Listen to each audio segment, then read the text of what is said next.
Hello and welcome to the Cyber Weekly. This week we have an interesting guest called Bryan, and we'll be talking to Bryan. But before we talk to Bryan, be sure to subscribe to the show. We're on the road to 1,000 subscribers, so be sure to subscribe and let us know what is good and what is bad and things we can change in the show. Other than that, welcome, Bryan. Good evening. Thank you for the opportunity. Thank you. Yes, it's very interesting. Bryan is also situated in Africa, specifically with South Africa. So, how is the weather that side? Weather today was nice and sunny. I'll stay near Durban on the east coast in KZN. So lovely weather. Stay near the beach. That's awesome. Wow, that's the dream life, I guess. So, who is Bryan? All right. So I've got a bit of information to share on who's Bryan. So I'm a proud father of two daughters. One is based in Cape Town and the other one is in New York.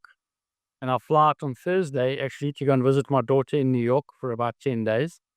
I'm a strong believer in leading a balanced lifestyle. I like to spend a lot of time outdoors and take advantage of KZN. So I'm an active kite surfer, biker, and social scuba diver. Also live with my three dogs, Pico, Kelly, and Luna. I have a number of cybersecurity certifications, and I continue to study as I need to keep up my CPD points. I hold a CISM, a CompTIA Security Plus, and a certified in cybersecurity. I'm also a professional member of the IRTPSA.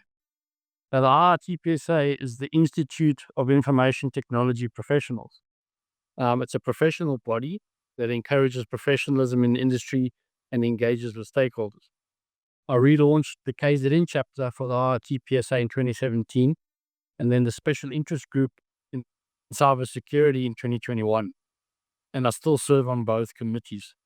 And I mention these specifically and this industry body because the Special Interest Group in cybersecurity promotes an understanding of cybersecurity and the nature of threats that we're facing, and we provide thought leadership. We have about a few webinars every year. There's one tomorrow on the basics of third-party risk. So volunteering for the IRTPSA is my way of giving back to the community. I like to encourage people to join IT as a profession, and specifically cybersecurity, because we know there's a huge demand for cybersecurity jobs. And in my country, there's a huge a demand for people to have jobs. There's a high unemployment rate. My mission at work or in general is to help customers mitigate cybersecurity risk by applying a holistic approach using industry best practices and frameworks. So just a little bit about myself. I've been in information technology for about 30 years. I've served in many roles, from site engineer, information services manager, group infrastructure manager. Then I moved along into sales, business development, strategic account manager. I was head of sales for Wolfpack, and I'm now head of department for Securelytics for BC Technologies. I regularly educate companies on cybersecurity risks and how to take action, and also do this by presenting, for example, today, and providing content to the media.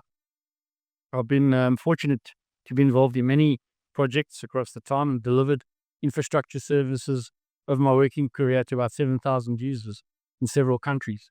Many of those are in in Africa, from South Africa all the way to Swaziland, Malawi, Zambia, Zimbabwe, Mozambique, Tanzania, and interestingly, did work in Syria before the war. And that included a track record of about 140 projects to implement information technology and related services. Just some examples of recent cybersecurity engagements that I've been involved in.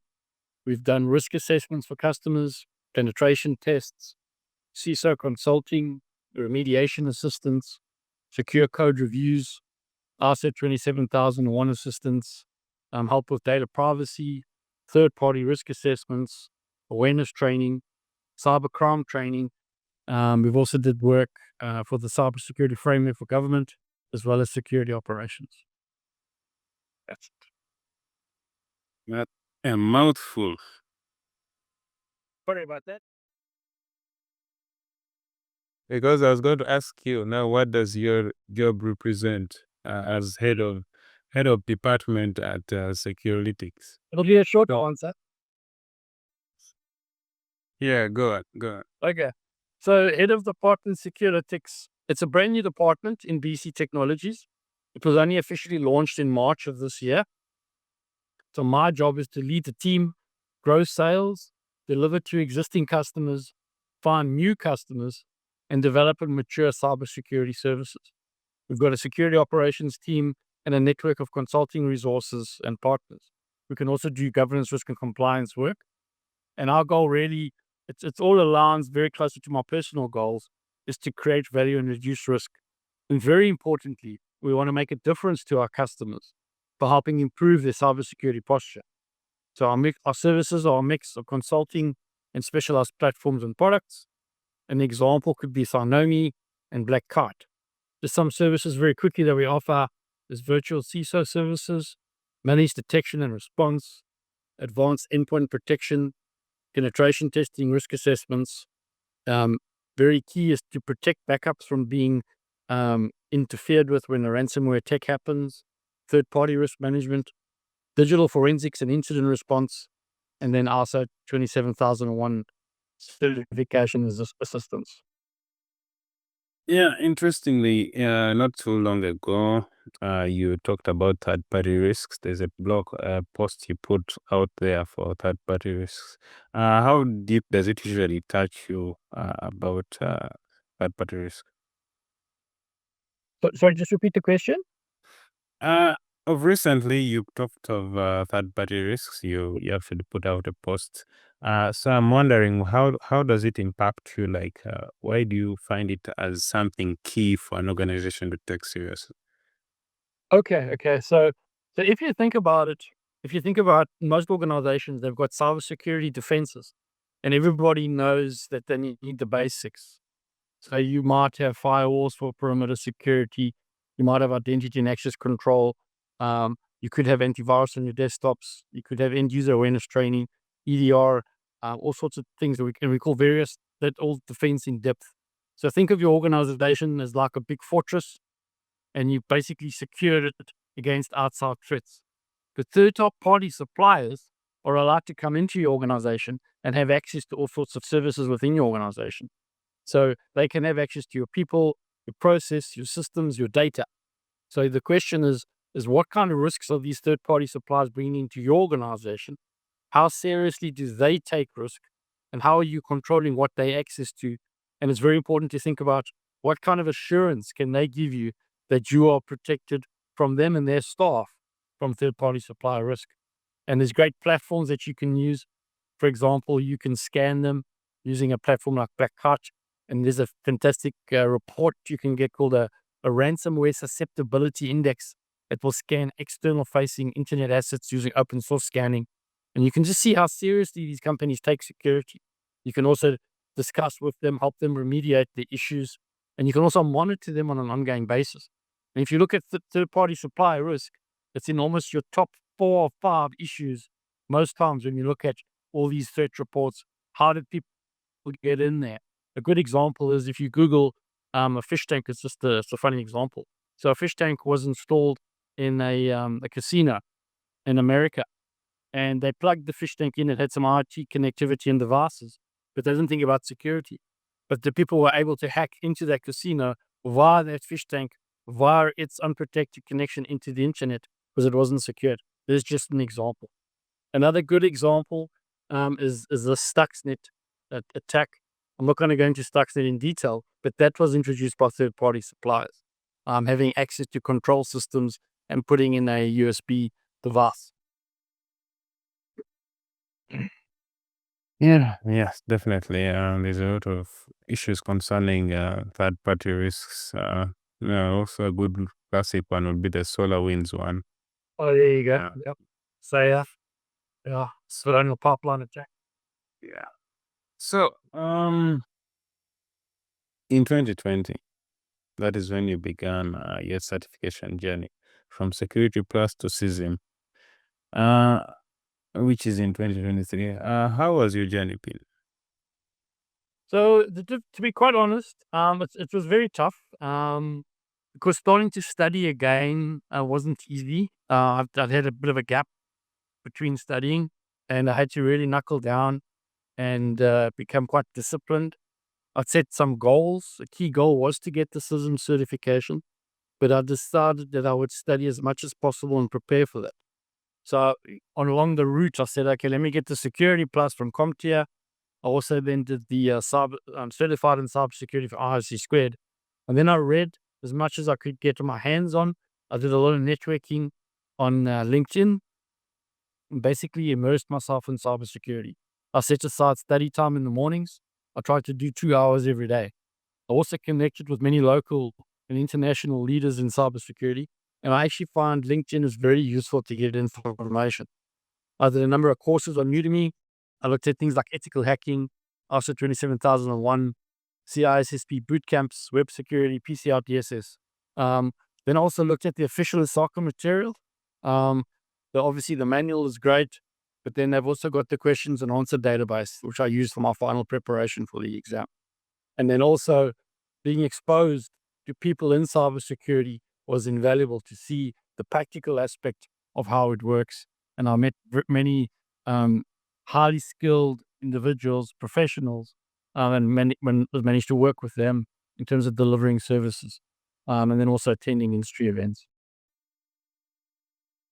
Yeah, definitely. We can't negate the fact that all of these things usually happen because of the people we know, and they strongly impact the way we look at cybersecurity as a whole.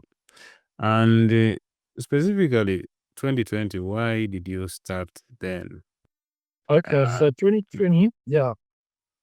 So things have changed. My background, if you think about where I started, as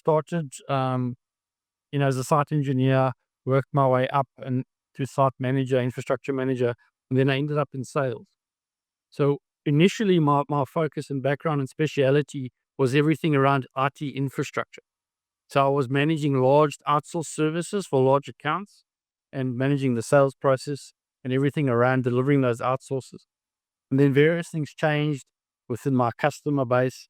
And then I was faced basically going to look for brand new customers, and the market had also changed. And in my mind, a lot of the services that I have been offering had become commoditized. So I was faced with quite a difficult decision: is how do I make myself relevant?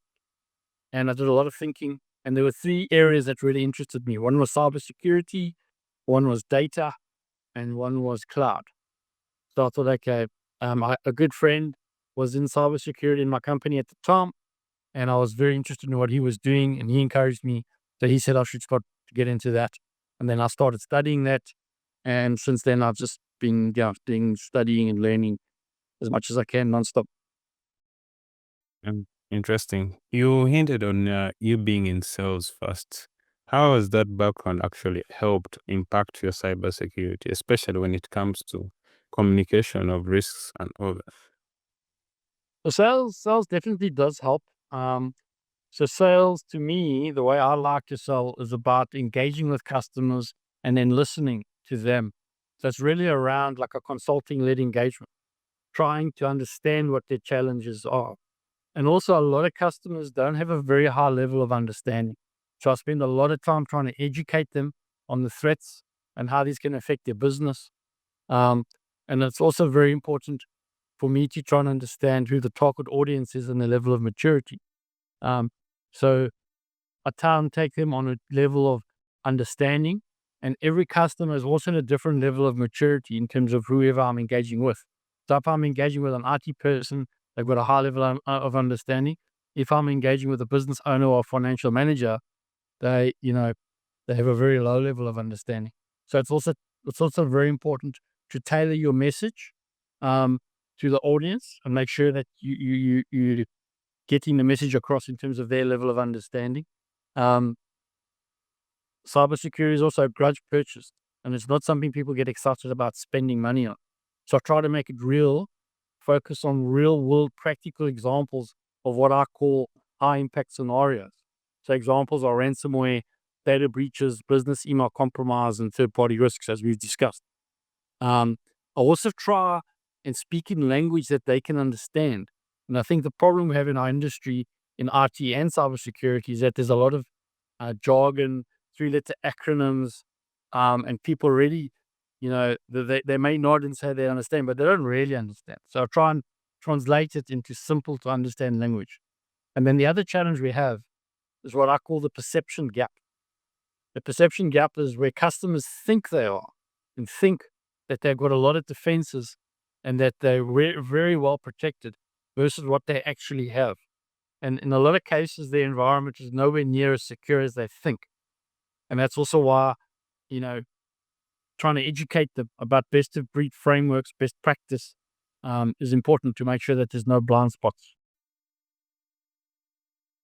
Yeah, definitely. Especially the fact that I like the way you've talked about tailoring the information basing on what the customer needs and also bringing out the information in the way they understand it best. Because I always find that some people always try to lean, especially people who are from a technical background, they will try to lean more into their technical information and they lose the person along the way. And I That's true. think, yeah, it's always very important to lead the conversation and also make the lingos easy for someone to actually understand what is going on. So, definitely, you've also talked about also something to do with risk. I always find that it's usually very hard to quantify risks and tell someone, okay, run somewhere. How the person will tell you, how often does that happen to my organization, or I've never been attacked before. How do you usually approach such situations? Okay. So a lot of it, as we said, is about education. But if you think and unpack the risk process, so each organization will have a different risk profile depending on what type of business they're in. So, for example, there could be very specific risks facing them that we know obviously about the top four that we discussed: ransomware, data breach, etc. But in every environment, there's also specific vulnerabilities that they have. And those vulnerabilities will be based on the specific technologies that they've deployed. So basically, the risks are as a consequence of the threats facing them, added to those vulnerabilities based specifically on their environment. And that's all then based on the nature of their business and their risk appetite. So the first thing that is really important is to do a risk assessment and look at their current posture to determine what their posture is. So that would look at their business, what their crown jewels, which are their most important assets. And we speak about crown jewels, and these are the things that, if compromised in an attack, will most adversely affect their business. Also, their level of dependence on RT and their risk tolerance or risk appetite is important. So if you can then come up with some risks, you can then prioritize them on a heat map by severity. So the risks with the highest impact and likelihood should be addressed first. And then also what we do for customers is develop a roadmap over time to address risks based on that priority and available budget. And then also whatever you do and however you treat that risk, it should always be appropriate to the level of risk and the potential business impact and loss. And then the objective is to reduce the company's inherent risk to an acceptable level of residual risk over time. Yeah. Now maturity level. We've talked about it. Every organization have a different maturity level. So how do you manage those different levels of maturity? Because you'll find an organization who still have IT tied into cyber security, and there's always that conflict of interest, and you're not sure exactly where the information should lie, or some which actually have a cybersecurity program, but you find that some of the systems they are putting in place, or the level of information, or the way they have broken down the team, it's not so much productive. So how do you usually, bring the organization on board and also lead them to like a direction which is more productive for them? So let's just say, for example, you've got a small business very basic business. So they don't need to have a high level of maturity. They just got some very basic systems. They don't have a lot of personal identifiable data. So you can just sit down with them and then reference best industry frameworks that will advise you. So, for example, CIS has got is a great framework. And if you use that as a model to work to, it has implementation groups. So for an entry level of maturity, you can go for what's called implementation group 1. And then as you go up, you get 2 and you get 3 for the higher level. And then on the other extreme, you could have a bank whose business is based purely on RT. If RT goes down, the bank doesn't function, just as an example. So huge reliance on RT. So they would really require a high level of risk. And it's also about the type of data that they keep. So how much sensitive data would that organization have? And then what's the impact if those systems are down? How much personally identifiable data? So in South Africa, we've got what's called the POPIA Act. And so if a customer is storing huge amounts of personally identifiable information, and if this gets breached, our information regulator will come and investigate. And the way the POPIA Act works is that if the threat actor had the ability to view that data, you need to report it. But what the information regulator wants to do is protect the data subjects, the people that that data relates to. So if that data is leaked, that's seen as a very serious occurrence here in this country, similar to like GDPR in the EU. And basically they can levy fines of up to 10 million rand to the business, and there could even be jail time or imprisonment. So coming back to, you've got lots of sensitive information. Just as an example, the customer needs to try and work towards a high level of maturity. Just giving you some examples. Okay, that's really a handful. If you look at insider threats now, so we're now looking at insider threats. So in terms of the level of severity, do you find that insider threats are more compared to the external attacks? So I like to look at reports, and these threat reports come out. I follow the World Economic Forum quite closely. One of the last reports they release is the Global Cybersecurity Outlook report, and they talk about the risks that concern organizations the most. And interestingly, malicious insiders is number 4. So insider threats are a big concern, and you could almost categorize it into 2 areas. So one type of insider threat, let's just call it the untrained or ignorant user. So that user could be the person that you haven't trained, and this is the weakest link in our cybersecurity defense.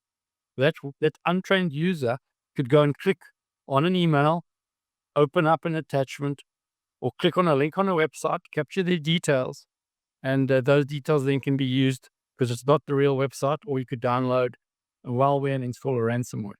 So you've got that category of users. They don't mean bad, they're just ignorant. The other category of users are the malicious ones. So the malicious ones are either somebody with an axe to grind, or, and this is happening a lot, they have been recruited by outside people in these organized groups that do this. And this is happening a lot, where they can try and recruit someone inside a telecoms company or inside a bank, inside a call center, so they can get access to information from that person on the inside. And then those people, they can collude with their friends on the outside, either to open up, loans, or open up cell phone contracts, for example. And then it's just open up to your imagination how much different fraudulent activities you can get away with. So insider threats is a big problem. Yeah, definitely. So as you're drawing close towards the end, looking back, what are those skills that you wish you would have learned when starting up in cybersecurity? So most people, when they talk about cybersecurity or IT, obviously you need technical skills. So technical skills are important. And then as you move into cybersecurity, you start to look at governance, risk, and compliance and understanding those skills.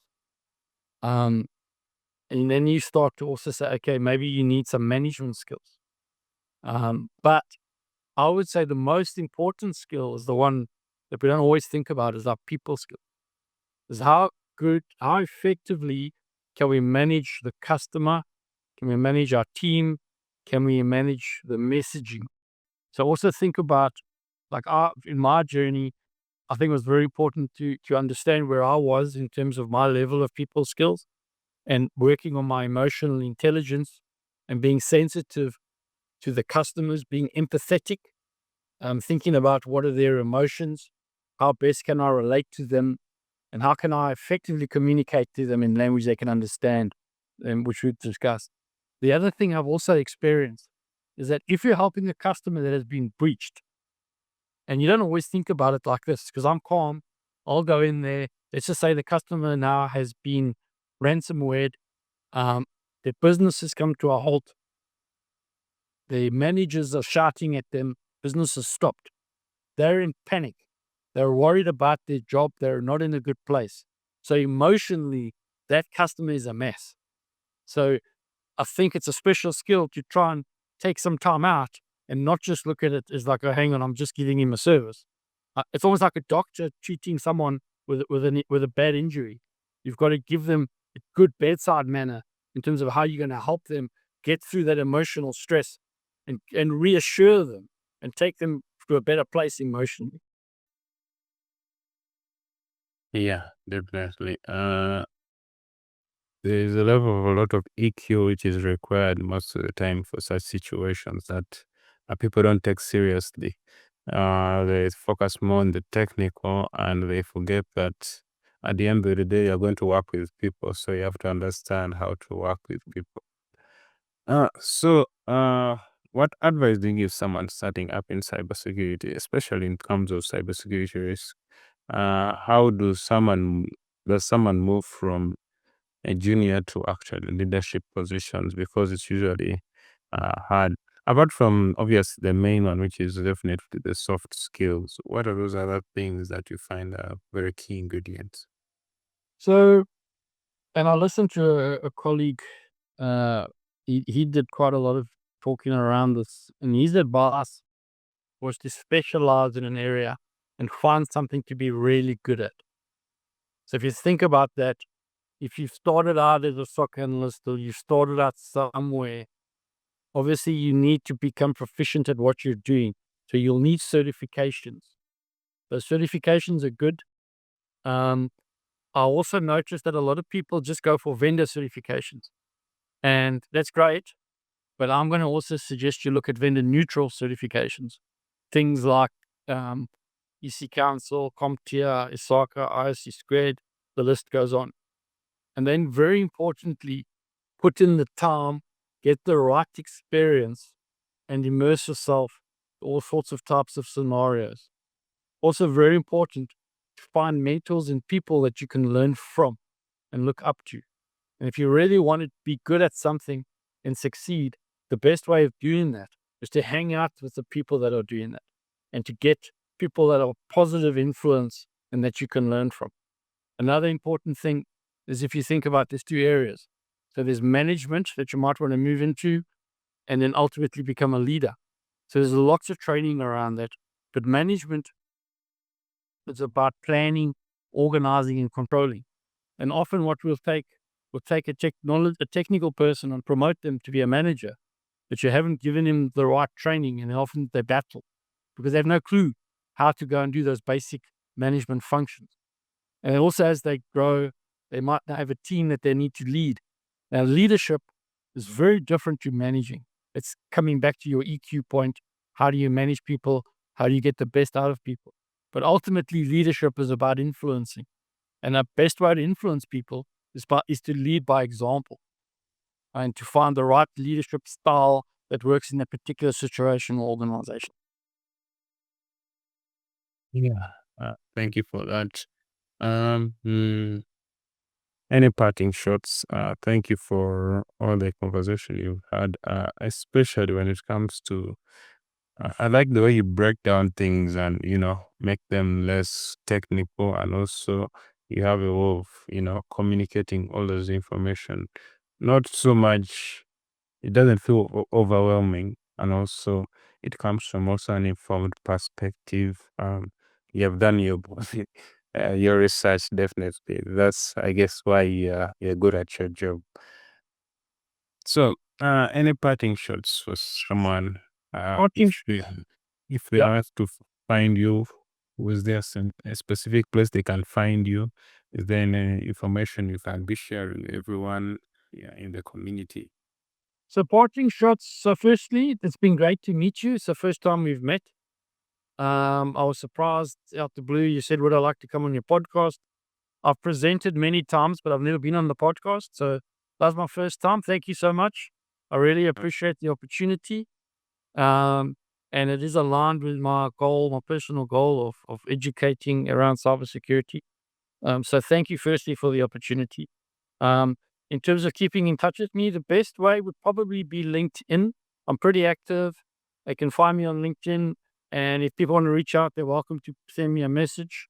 I think I do have contact details on there, but very happy to engage, give advice. Because my goal is to encourage people to get into cybersecurity, but also to be professional. So to me, cybersecurity is a profession. It's also a great responsibility. If you think about it, when we are helping our customers, we have their businesses in our hands, and we need to give them the right advice and help them to the best of our ability. And that's quite a responsibility. Yeah, definitely. I remember as I was going through your profile before this episode, you had a key statement when you were talking about you being in a community of cybersecurity. I mean, IT professionals. I think it is ITTC. Eh? Uh, From what I was like I can. TPSA. RTPC. Yeah, it's quite a mouthful. So yeah, and you talked of the aspect of being in the idea of being a person who is of good integrity, a person who is supposed to be counted on, and also a person who is able to bring other people up through sharing their knowledge. And talking to you right now, I think you embody all that, and I am grateful to having had you on the podcast. Thank you. Yeah. Thanks for the opportunity. You're welcome. All right. Yeah, for our audience, you can join us in subscribing to the show. We're on the road to 1,000. Find Bryan on all social medias, especially LinkedIn. I don't know if he's on other social medias, but Leave it to LinkedIn for now. LinkedIn for now. Yeah, other than that, see you on the next episode. Thank you so much. All the best.